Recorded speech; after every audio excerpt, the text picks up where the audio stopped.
జగన్మోహన్ రెడ్డి గారు అయితే మాకు ఏమీ చేయలేదండి. పథకాలు ఇచ్చారు కానీ పథకాలు అనవసరం ఉన్నాయి. ఏదైనా మేము కష్టపడుతున్నామండి.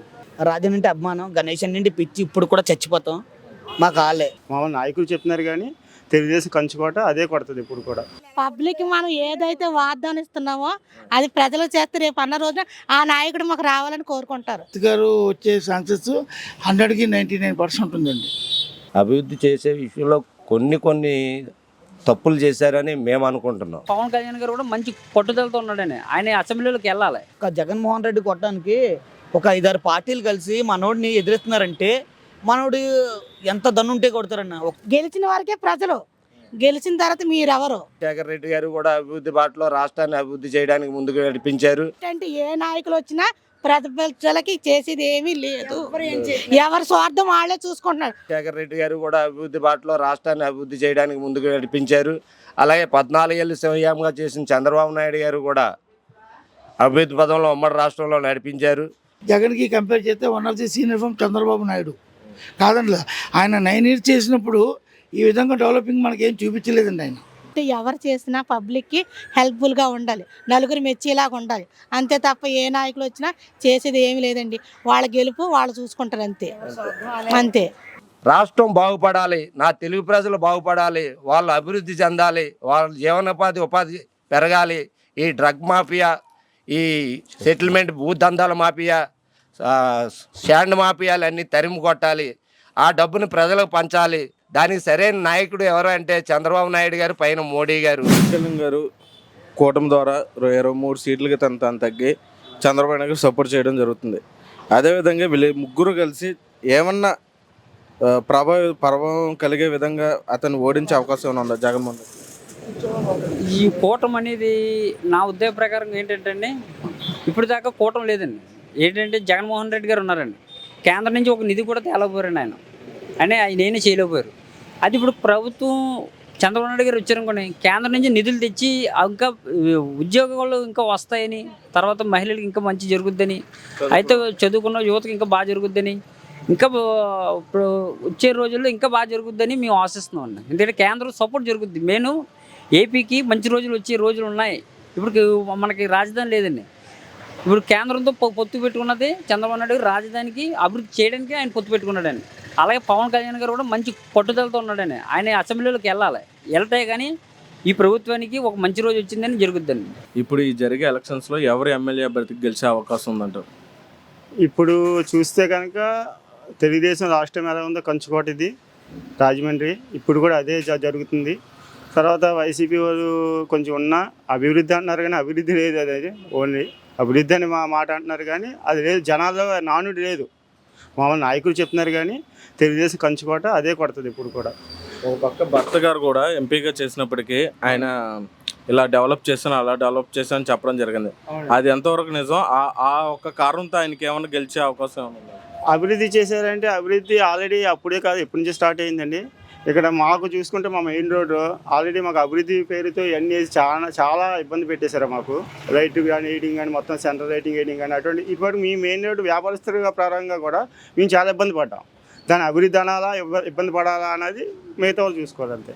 కానీ ఆదిరెడ్డి గారు ఇక్కడ గెలిచే అవకాశం గెలిచే అవకాశం ఉందండి. చాలా మటుకు కంచుకోట ఇది.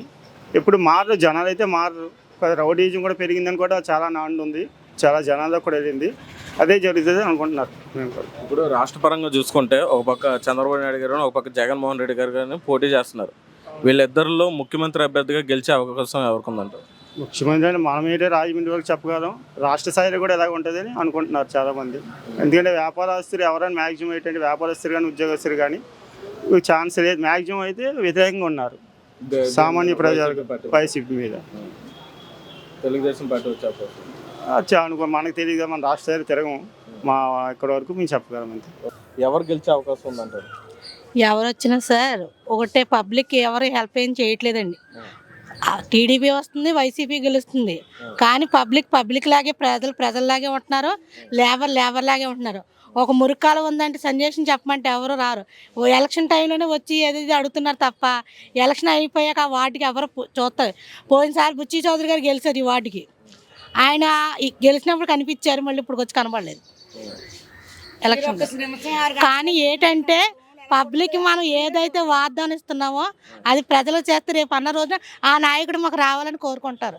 ఇప్పుడు బ్లేడ్ బ్యాచ్ అని అంటున్నారు, అసలైన వాళ్ళేమో తీసుకెళ్ళేమో బయట వదిలేసి ఏ కేసులు లేకపోయినా సరే వాడి మీద బ్లేడ్ బ్యాచ్ అని పెట్టి సెంట్రల్ జైలుకి వాటికి పంపించేస్తారు. అసలు ఒక కేసు పెట్టామంటే బ్లేడ్ బ్యాచ్ ఆడి మీద 4-3 కేసులు ఉంటే ఆడి బ్లేడ్ బ్యాచ్ అని చెప్పాలి. ఒక కేసుకే బ్లేడ్ బ్యాచ్ అని చెప్పి రాసేస్తారు. ఇది వరకు అయితే టీడీపీ హయాంలోని ఒక కేసు వచ్చిందంటే అది పెట్టి కేసు కింద పెట్టేవారు. అటువంటిది ఇప్పుడు ఒక కేసు వెళ్ళిందంటే ఆడి బ్లేడ్ బ్యాచ్ రౌడీ షీటర్ అని చెప్పి మూసేస్తున్నారు. ఏంటంటే ఏ నాయకులు వచ్చినా ప్రజలకి చేసేది ఏమీ లేదు. ఎవరి స్వార్థం వాళ్ళే చూసుకుంటున్నారు. గెలిచిన వారికే ప్రజలు, గెలిచిన తర్వాత మీరెవరు అంతే అని. ఇప్పుడు ఏంటంటే మేము ఏ నాయకులను కోరుకోం. ఎందుకంటే మా బతుకులు మాయే, మా తిండి మాదే, ఎవరెట్టిది ఏమి లేదు. ఏంటంటే ఏదైనా ఇస్తుందంటే సెంట్రల్ గవర్నమెంట్ నుంచి ఏదైనా డొనేషన్ వస్తే అది ప్రజల మయానికి వచ్చేసరికి రూపాయి అయితే ఇక్కడికి పావడం వస్తుంది. అమ్మఒడి అదేనే అని అంటారు, అవి ఇస్తున్నారు, ఒకరు పడుతుంది ఒకరు పడతలేదు. అది అందరికి అర్హులు అయిన వాళ్ళకి పడతలేదు, అర్హులు కాలేని వాళ్ళకి అమౌంట్ అలాగ వస్తుంది.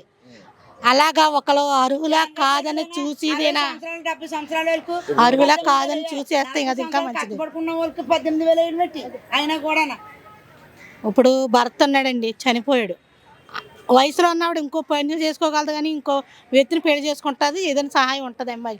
అసలు సహాయం లేని ముసలోళ్ళు ఉన్నారు. అటువంటి వాళ్ళకి మట్టికి ఎవరికి వెళ్తలేదండి.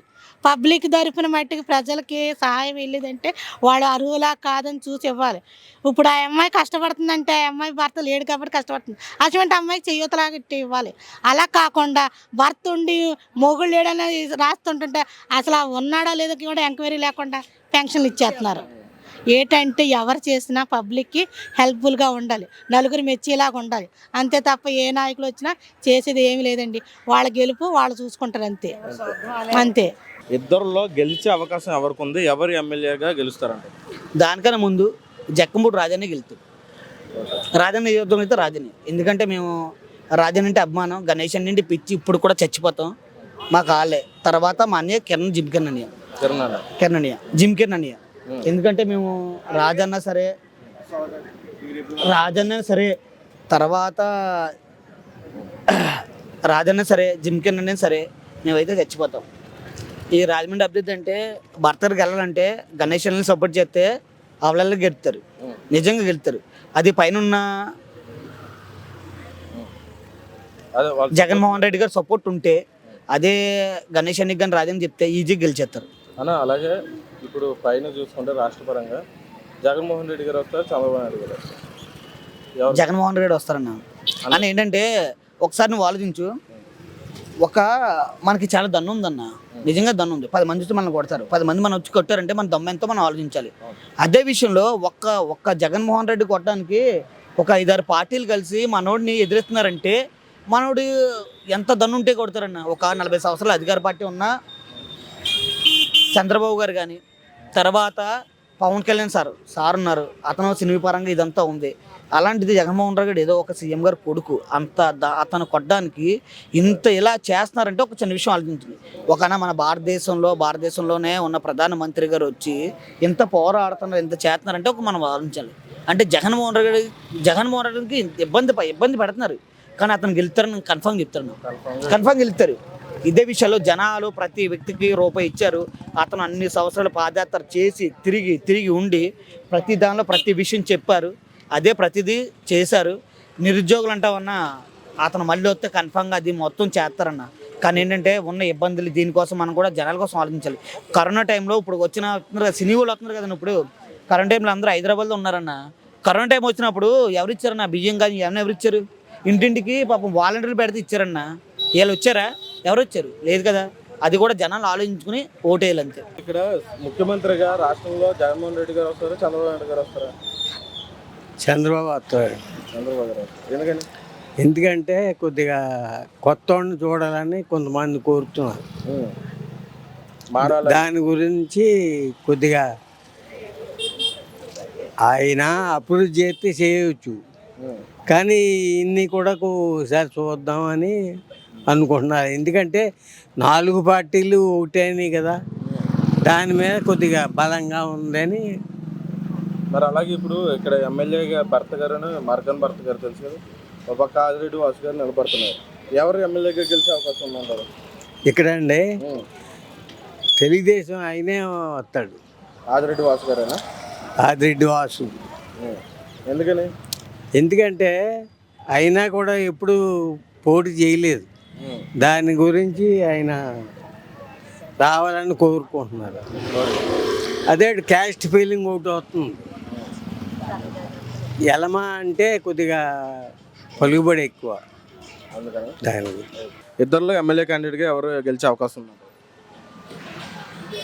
అంటే ఇద్దరికి కూడా మంచి పేరు ఉందండి. ఆయనకి ఉంది, ఈయనకి ఉంది. కాకపోతే వాసు గారు ఈసారి ఆదిరెడ్డి శ్రీనివాస్ గారు ఈసారి గెలిస్తే మాకు ఇంకా మరిన్ని మంచి కార్యక్రమాలు చేస్తారని, మంచి అభివృద్ధి చేస్తారని మాకు అనుకుంటున్నాను. దీని మీద కొంచెం అభివృద్ధి చెందుతుందని అనుకుంటున్నాను. అలాగే స్టేట్ వైజ్గా చూస్తే చంద్రబాబు నాయుడు గారు ఒక పక్క జగన్మోహన్ రెడ్డి గారు ఉన్నారు. వీళ్ళిద్దరిలో ముఖ్యమంత్రి అధిష్టానం గెలుచుకునే అవకాశం ఎవరికి ఉంది?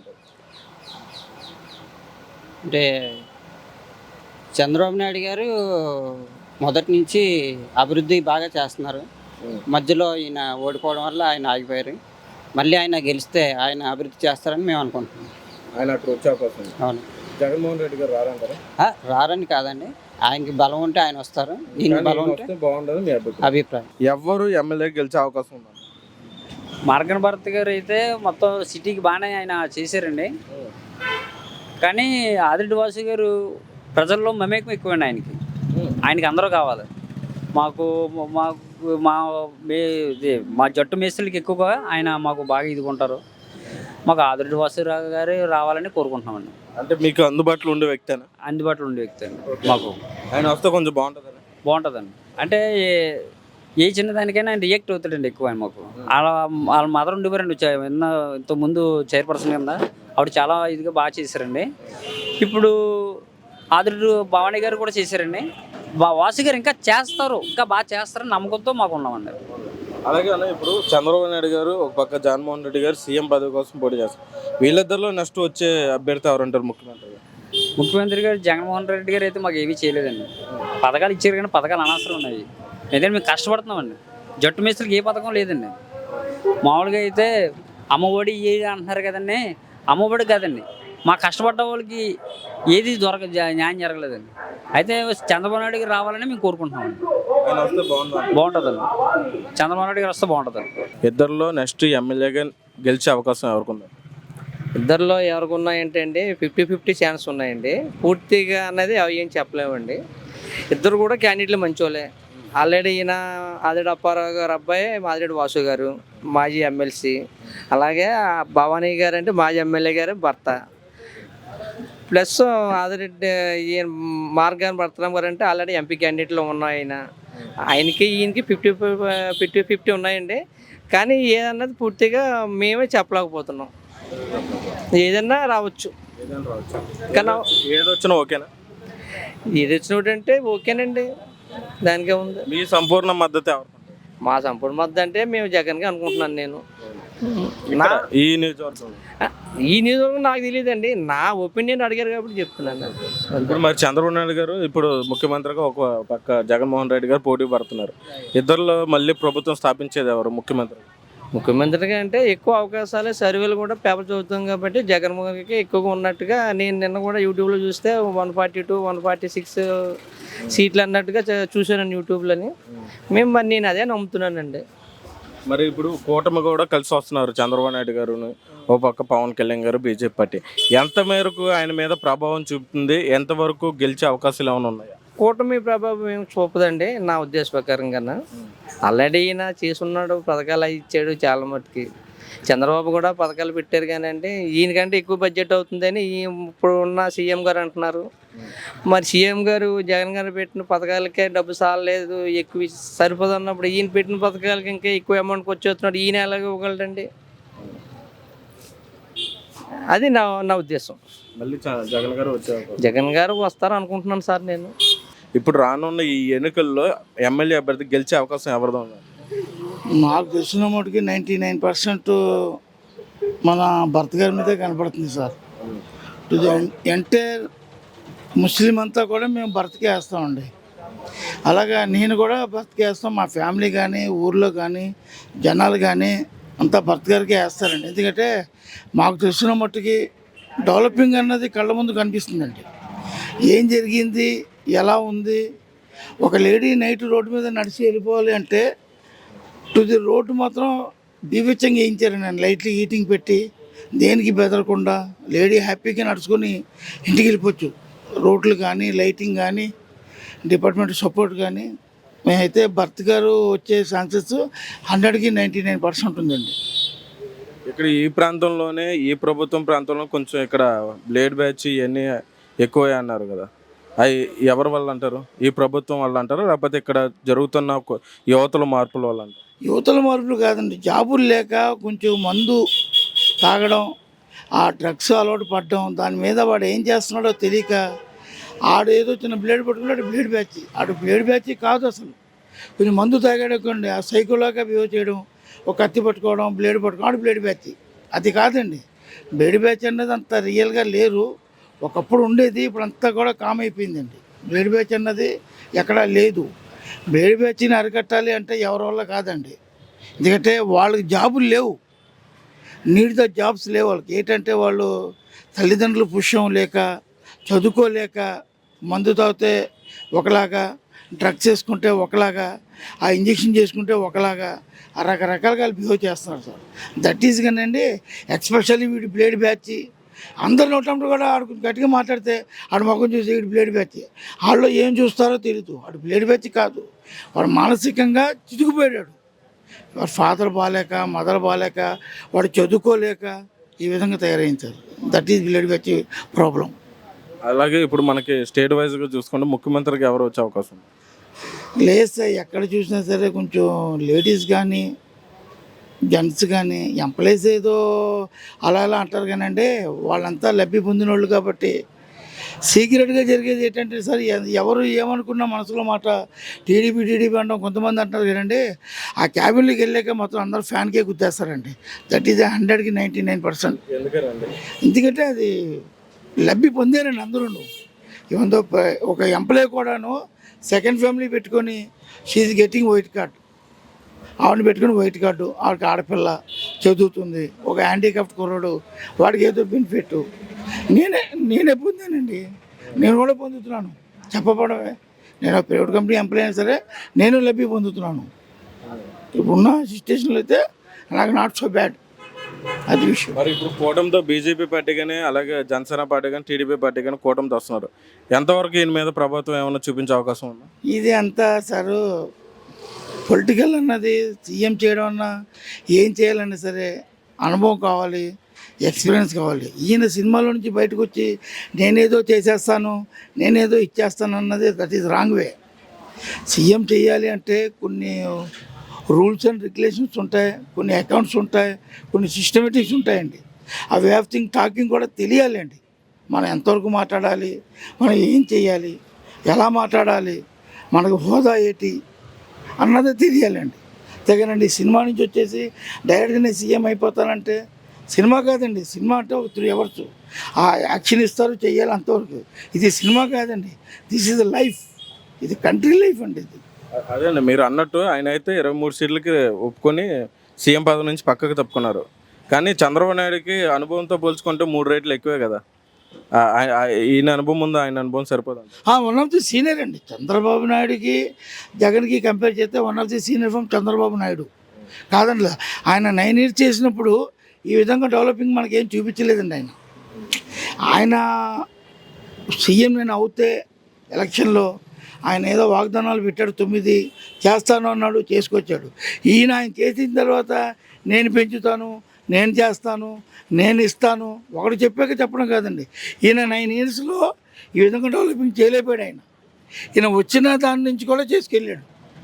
అలాగా ఇలా కాదండి, రోడ్డు మీద వ్యాపారస్తులు ఎవరిని అడిగినా చెప్తారు, వీళ్ళు చెప్తున్నారు కానీ మాకు చాలా బాధగా ఉందండి, ఇలా చేస్తున్నారండి, ఈ డిపార్ట్మెంట్ అంతా ఎగ్నెస్ట్ అండి అంటారండి.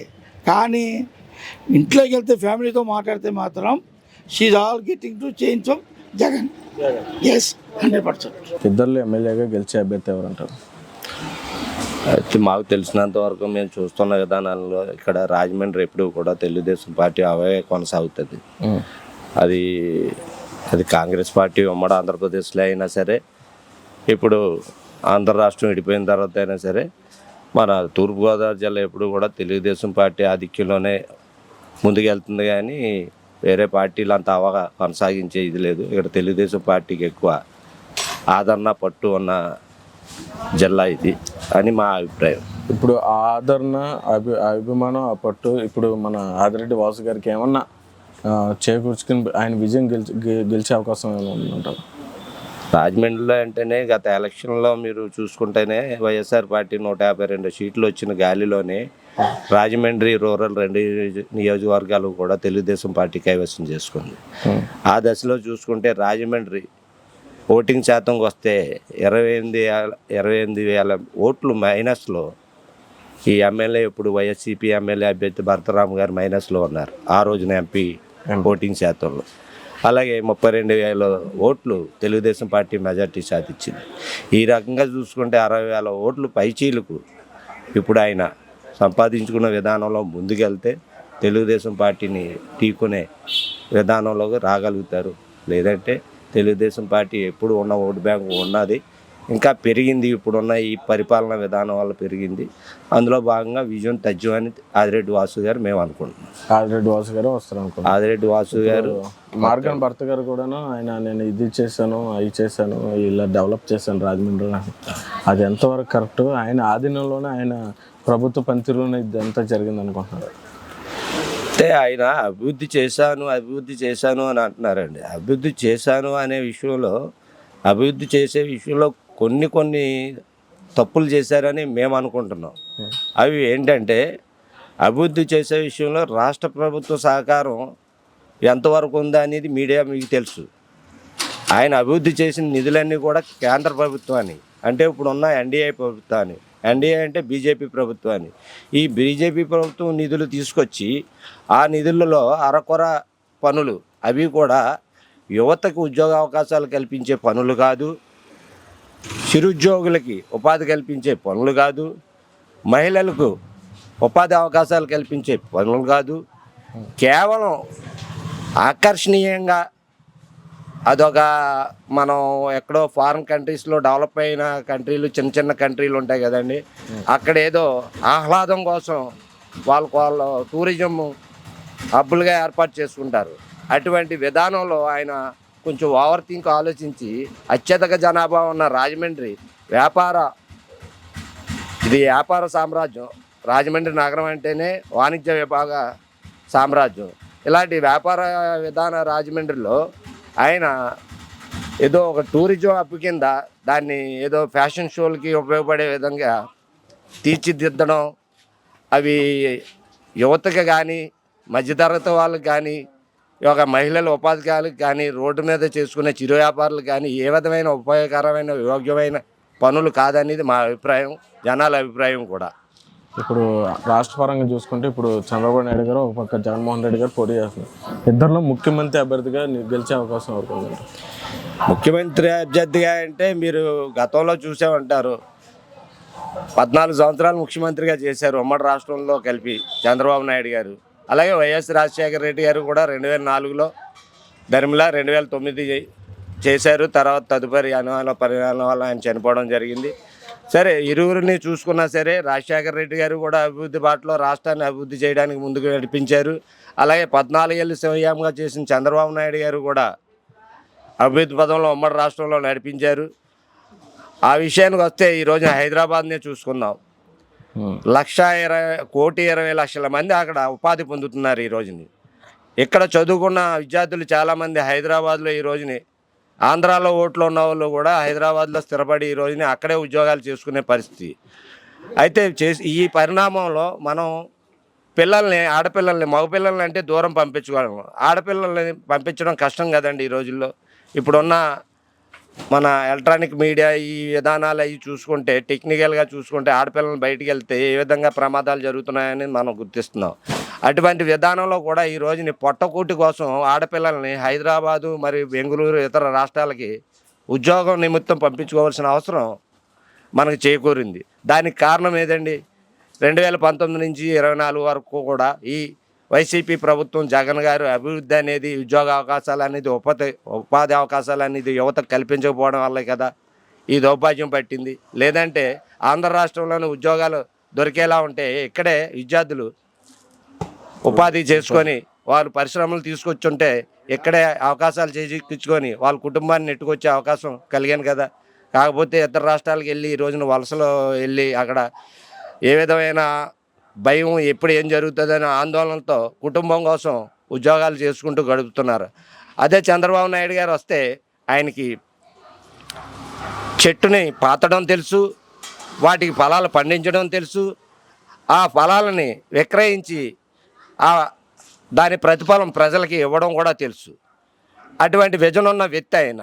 అయితే ఈ జగన్మోహన్ రెడ్డి గారు ఎప్పుడూ కూడా చెట్లను కొట్టేయడం, పరదాలు కట్టుకోవడం, వాటి వెంబడే పర్యటనలు చేయడం. చంద్రబాబు నాయుడు గారు ఎప్పుడు కూడా ఆ పచ్చదనాన్ని ఎప్పుడు కూడా విస్మరించలేదు. దానికి మీకు చిన్న ఉదాహరణ హుదూద్ తుఫాను. హుదూద్ తుఫాన్లో విశాఖపట్నంలో అనేక చెట్లు నేల రాలిపోతే ఆయన నేల రాలిపోయిన చెట్టుల్ని నిలబెట్టి మళ్ళీ పచ్చదనం చిగురించేలా విశాఖపట్నాన్ని తీర్చిదిద్దారు. అటువంటి విజన్ ఉన్న వ్యక్తి చంద్రబాబు నాయుడు గారు. ఆయన వస్తేనే రాష్ట్రం బాగుపడుతుంది, నిరుద్యోగ సమస్య తీరుతుంది, ఉపాధి అవకాశాలు పెరుగుతాయి, మధ్యతరగతి వాళ్ళు, దిగువ తరగతి వాళ్ళు బతికే అవకాశాలు కలుగుతాయి అనేది మా అభిప్రాయం. ఓకే. ఇప్పుడు పవన్ కళ్యాణ్ గారు కూడా సీఎం రేస్ నుంచి తప్పించుకుని సపోర్ట్ చేయడం జరిగింది. గత జరిగిన ఎన్నికలు 2019 నుంచి చూసుకుంటే ఆయన ప్రజాదరణ పొందినటువంటి వ్యక్తి.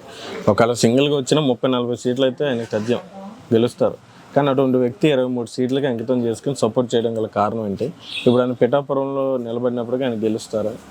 అది ఆ కూటమి ఎంతవరకు కరెక్ట్? ఆ కూటమి అనేది ఈ ప్రభుత్వం మీద గెలిచే అవకాశం ఉందంటారు? మీరు అడిగిన ప్రశ్నలో పవన్ కళ్యాణ్ గారు అనే వ్యక్తి ఇక్కడ ఆయన పదవుల కోసం పోకలాడే విధానం కోసం అయితే వచ్చినట్టయితే జనాలకైతే స్పష్టంగా కనబడుతుంది. ఎందుకంటే ఆయనకి పదవే కావాలంటే ఎన్డీఏ కూటమి బీజేపీతో ఆయనకి ఎంతో సన్నిహిత్యం ఉంది. ఆ సన్నిహిత్యంలో ఆయన కావాలితే నామినేటెడ్గా పోటీ చేయకుండానే కేంద్ర మంత్రి పదవి తెచ్చుకునే అంత సన్నిహిత్యం, స్నేహం ఎన్డీఏ గవర్నమెంట్తో ఉంది. అంత విధానం ఉన్నా సరే ఆయన రాష్ట్రంలో ఈ యొక్క అవినీతి, ఈ దుర్మార్పు పాలన అంతమొందించడానికి కావలసిన శక్తి ఎంత మేరకు నాకు ఉంది అని ఆలోచించి ఆయన ఈ యొక్క నిర్ణయం తీసుకున్నారు. ఆ శక్తిలో భాగంగా ఈ యొక్క పదవులు కాదు మనకు ముఖ్యం, ప్రజా సంక్షేమమే ముఖ్యమని, ప్రజలు బాగుంటే మనం అందరం బాగునే వ్యక్తి పవన్ కళ్యాణ్ గారు. ప్రజా సంక్షేమం కోసం ఆయన ఒక అడుగు వెనక్కేసి రాష్ట్రం బాగుపడాలి, నా తెలుగు ప్రజలు బాగుపడాలి, వాళ్ళు అభివృద్ధి చెందాలి, వాళ్ళ ఉపాధి పెరగాలి, ఈ డ్రగ్ మాఫియా, ఈ సెటిల్మెంట్ భూదందాల మాఫియా, శాండ్ మాఫియాలు అన్నీ తరిమి కొట్టాలి, ఆ డబ్బుని ప్రజలకు పంచాలి. దానికి సరైన నాయకుడు ఎవరు అంటే చంద్రబాబు నాయుడు గారు, పైన మోడీ గారు. ఇక్కడ ఆ సత్తా నాకున్నా సరే ముందుకెళ్ళే అవకాశం కొంతవరకు తక్కువ కాబట్టి మనం సపోర్ట్ చేసి రాష్ట్రాన్ని, తెలుగు ప్రజల్ని కాపాడుకునే ఉద్దేశంతో ఆయన ఈ యొక్క తెలుగుదేశంతో అయినా ఎన్డీఏ కూటమితో అయినా సరే పొత్తు కలవడానికి కారణం, ఈ యొక్క పదవులకు ఆశించకుండా ముందుకెళ్ళడానికి కారణం.